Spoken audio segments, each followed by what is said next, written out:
Students, learner, friend, आज का हमारा जो टॉपिक है वो क्रैब साइकिल पे है।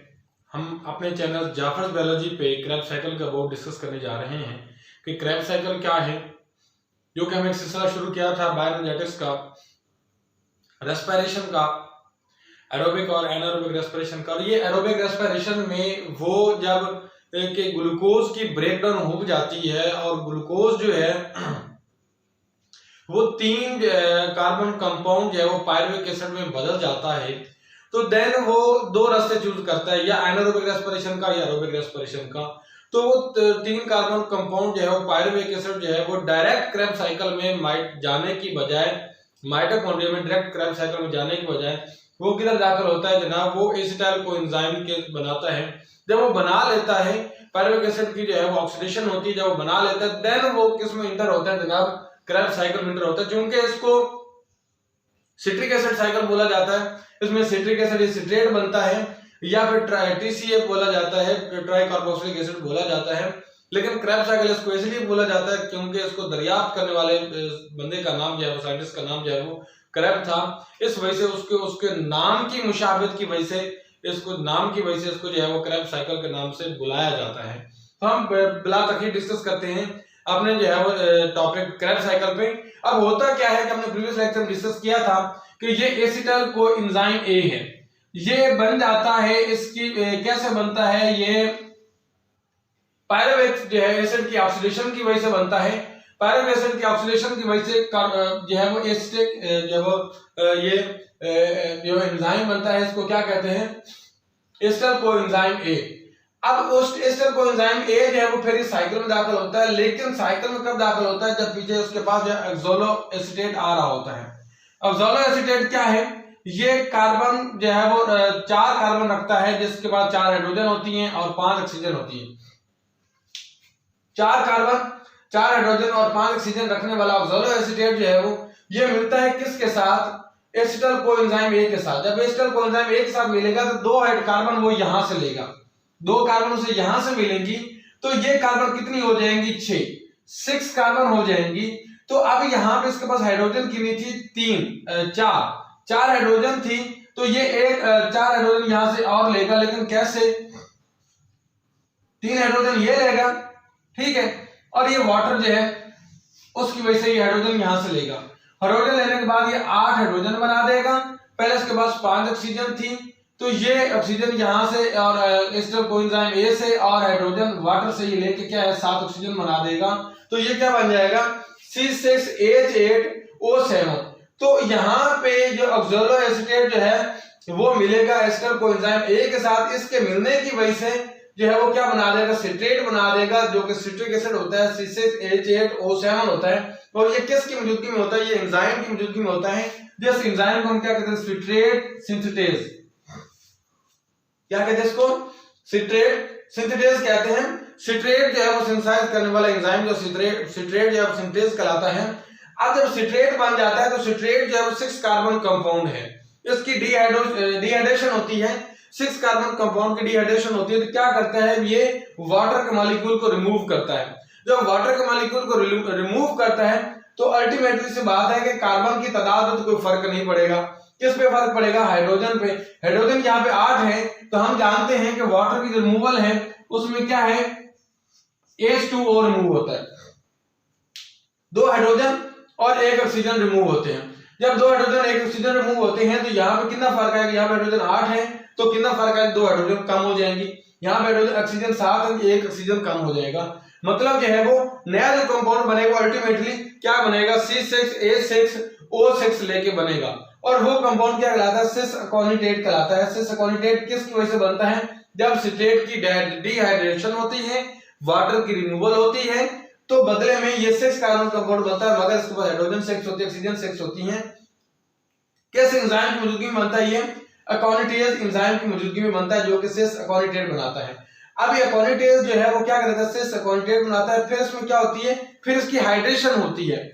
हाइड्रेशन मतलब इसमें वाटर की शमूलियत होती है, तो अगेन ये क्या बना देता है, C6H8O7 बना देता है। लेकिन अब आप ये कहेंगे कि भाई ये सिट्रेट का फार्मूला भी तो यही है, जी यही है, इसका केमिकल फार्मूला सेम है मगर इसका क्या स्ट्रक्चर और फार्मूला डिफरेंट होता है। यही वजह कि यहाँ पे आइसोमरिज्म होती है और ये आइसोसिट्रेट बना देता है, किसका, ये सिट्रेट का आइसोसिट्रेट बना देता है और वो हाइड्रेशन की वजह से बनता है। और ये आइसोसिट्रेट बनाने वाला एंजाइम भी जो है वो एकोनिटेज एंजाइम है जो इसमें इन्वॉल्व है।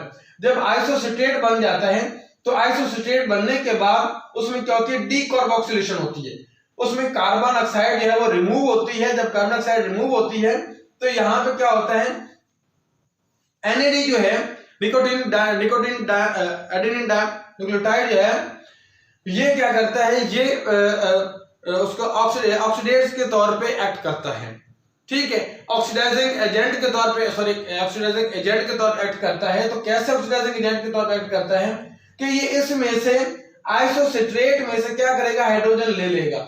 जब हाइड्रोजन ले लेगा तो ये क्या बना देगा, NADH बना देगा। जब NADH बनेगा तो बाकी क्या बनेगा, अल्फा कीटोग्लूटारेट। अल्फा कीटोग्लूटारेट क्यों बनेगा, उसमें फार्मूला क्या है, C5H6O5। क्यों भाई, कि दो हाइड्रोजन तो इधर निकल गए थे, एक NADH की शक्ल में, एक हाइड्रोजन रिमूव हुई, एक NADH बना और एक हाइड्रोजन रिमूव। चूंकि हाइड्रोजन रिमूव हुई है तो हम जानते हैं हाइड्रोजन का रिमूव होना, उसका रिलीज होना ऑक्सीडेशन कहलाती है। तो इस ऑक्सीडेशन का सबब कौन बना, NAD है, NAD जो है। तो इस तरह NAD जो है वो ऑक्सीडाइजिंग एजेंट के तौर पे काम करता है। और चूंकि कार्बन भी रिलीज हुई है तो इसलिए एक कार्बन की कमी हो जाएगी, तो दो ऑक्सीजन कार्बन डाइऑक्साइड के साथ रिलीज हुए, डीकार्बोक्सिलेशन हुई है, तो 7 में से 2 ऑक्सीजन चले जाएंगे, बाकी 5 ऑक्सीजन बच जाएंगे। ये देखो 5 ऑक्सीजन, यहाँ पे 5 कार्बन, क्योंकि 6 में से 1 कार्बन निकल गई, बाकी 5 कार्बन बचे। और जो हाइड्रोजन 6 बचे, क्योंकि 2 हाइड्रोजन निकली, एक NADH के लिए और एक हाइड्रोजन वैसे रिलीज हुई। अब ये फिर ये काम किस वजह से होता है, किसकी मौजूदगी में होता है, ये आइसोसिट्रेट डीहाइड्रोजिनेज की वजह से होता है। क्योंकि ये हाइड्रोजन को रिमूव कर रहे हैं ना, तो इसलिए आइसोसिट्रेट डीहाइड्रोजिनेज जो है वो इसका ये एंजाइम काम करवाता है। नतीजतन क्या बनता है, अल्फा कीटोग्लूटारेट बनता है। अब अल्फा कीटोग्लूटारेट जो किस में बदल जाता है, सक्सिनाइल कोएंजाइम A या सक्सिनेट में चला जाता है। लेकिन ये काम कब होता है, जब अल्फा कीटो डीहाइड्रोजिनेज, ऊपर जो है आइसोसिट्रेट डीहाइड्रोजिनेज था, यहाँ पे अल्फा कीटो ग्लूटारेट जो है डीहाइड्रोजिनेज है। अब ये डीहाइड्रोजिनेज है मतलब अगेन हाइड्रोजन रिमूव करेगा, अगेन जो NAD है जो ऑक्सीडाइजिंग एजेंट के तौर पर काम करेगी और NADH बनाएगी और एक हाइड्रोजन को रिलीज करेगी, अगेन उसकी ऑक्सीडेशन होगी। लेकिन इस बार ऑक्सीडेशन किसकी हो रही है, अल्फा कीटोग्लूटारेट की हो रही है। और साथ जो है वो कार्बोक्सिलेशन भी होगी, कार्बन डाइऑक्साइड रिलीज होगी। तो कार्बन डाइऑक्साइड रिलीज होने के बाद यहाँ से कार्बन 5 थे, अल्टीमेटली आगे जो स्ट्रक्चर बनेगा वो कार्बन 6 वाला बचेगा। 2 हाइड्रोजन यहाँ पे रिलीज हो जाएगी, ठीक है, ऑक्सीजन यहाँ पे रिलीज हो जाएगी। अब नतीजतन क्या है, तो नेक्स्ट जो स्ट्रक्चर बनता है वो सक्सिनेट का बनता है, सक्सिनेट कोएंजाइम के नतीजे में। लेकिन यहाँ पे फास्फोरिलेशन होती है, और वो फास्फोरिलेशन किसकी मौजूदगी में होती है, सक्सिनाइल थायोकाइनेज की वजह से होती है। अब जो सक्सिनाइल जो थायोकाइनेज एंजाइम है ये क्या कराता है, GDP जो है वानोसिन डाइफॉस्फेट जो है इसके साथ ही फास्फोरस मिलती है। PI जो है, PI का मतलब क्या, फास्फोरस जो है वो इनऑर्गेनिक फॉर्म में है। ये इनऑर्गेनिक फॉर्म में GDP के साथ मिलती है, GTP बनाती है, ये फिर वापस कन्वर्ट होता है GDP में। इस दौरान इस GTP की GDP में कन्वर्जन के नतीजे में क्या होता है, फास्फोरिलेशन होती है, और क्या बनाता है इसके नतीजे में जो है वो फास्फोरिलेशन होती है और क्या बनता है, ADP से ATP बनती है, जो है वो एनर्जी की शक्ल बनती है। अब सक्सिनेट बन चुका था, सक्सिनेट मजीद किस में कन्वर्ट होगा, फ्यूमरेट में कन्वर्ट होगा। सक्सिनेट का फार्मूला क्या है, C6H6O6 इसका फार्मूला है। इसमें जो है वो कन्वर्ट होगा किस में, सक्सिनेट कन्वर्ट होगा फ्यूमरेट में। जब फ्यूमरेट में कन्वर्ट होगा इस वक्त जो एंजाइम एक्ट करेगा वो जो एंजाइम इसमें फिर क्या होगी, डीहाइड्रोजिनेशन होगी। डीहाइड्रोजिनेशन किस तरह होगी, इसमें फिर हाइड्रोजन जो है वो 2 निकलेंगे, लेकिन हाइड्रोजन किस तरह निकलेंगे, इस बार FAD जो है वो कन्वर्ट होगा FADH2 में। तो ये हाइड्रोजन के निकलना जो है अगेन ऑक्सीडेशन कंसीडर होगा। तो अगेन ऑक्सीडेशन किसकी होगी, लेकिन इस दफा ऑक्सीडेशन करवाने का जिम्मेदार जो है FAD है, NAD नहीं है। तो FAD इस तरह इस टाइम पे जो है वो ऑक्सीडाइजिंग एजेंट के तौर पे काम करेगा और फ्यूमरेट बनेगी। अब फ्यूमरेट का फार्मूला क्या है, C4H4O4। इसमें फिर हाइड्रेशन होगी जिसमें वाटर का मॉलिक्यूल शामिल होगा, लेकिन इस बार इस एंजाइम जो काम करेगा वो फ्यूमरेज है, जो कि फ्यूमरेट को बदल देगा हाइड्रेशन के नतीजे में, वाटर की शमूलियत के नतीजे में फ्यूमरेट को बदलेगा मैलेट में। और नतीजतन क्या होगा, यहाँ पे हाइड्रोजन 4 थे तो देखें यहाँ पे हाइड्रोजन 6 हो चुके हैं, मतलब 2 हाइड्रोजन शामिल हो चुके हैं। यहाँ पे ऑक्सीजन 4 थे, यहाँ पे ऑक्सीजन क्या हो चुके हैं 5 शामिल हो चुके हैं। तो fumarate will be converted into malate. जब मैलेट में कन्वर्ट हो जाएगा तो फिर यहाँ पे मैलेट जो है इसकी फिर नतीजतन क्या होगा, अगेन जो है वो ऑक्सीडेशन होगी और डिहाइड्रोजनेशन होगी, और इस बार ऑक्सीडेशन करवाने का सबब जो है कौन बनेगा, अगेन NAD बनेगी। तो NAD will be converted into NADH and H, और वो मैलेट जो है वो अगेन बन जाएगा ऑक्सैलो एसीटेट में बन जाएगा। अब ऑक्सैलो एसीटेट वही प्रोडक्ट बन गई जो शुरू में बनी थी, लेकिन जो पायरुविक एसिड शामिल हुआ था उस पायरुविक एसिड ने क्या किया कि उसने वो उस स्ट्रक्चर में शामिल हुआ, उसने नतीजे में क्या क्या पैदा किया, उसने NADH को पैदा किया, फिर NADH को पैदा किया, उसके बाद 3 NADH पैदा किए, एक FADH2 पैदा किया, एक ATP को पैदा किया। तो मतलब इसमें आउटपुट हमें क्या मिली, आउटपुट हमें 3 NADH मिले, एक FADH मिला, एक ATP मिली, किससे, एक पायरुविक एसिड से, क्योंकि एक पायरुविक एसिड जो है वो एसिटल कोएंजाइम में बदला था, और फिर ऑक्सैलो एसीटेट जो हमने लिया था वो वैसा का वैसा रहा, लेकिन जो है प्रोडक्ट किसके नतीजे में बनी, पायरुविक एसिड के नतीजे में बनी। तो ये जनाब था इन एंजाइम्स की मौजूदगी में, इन स्ट्रक्चर्स के साथ, इनका फार्मूलाज के साथ मैं आपको क्रब साइकिल बताया। उम्मीद आप लोगों को समझ आ गई होगी। अल्लाह।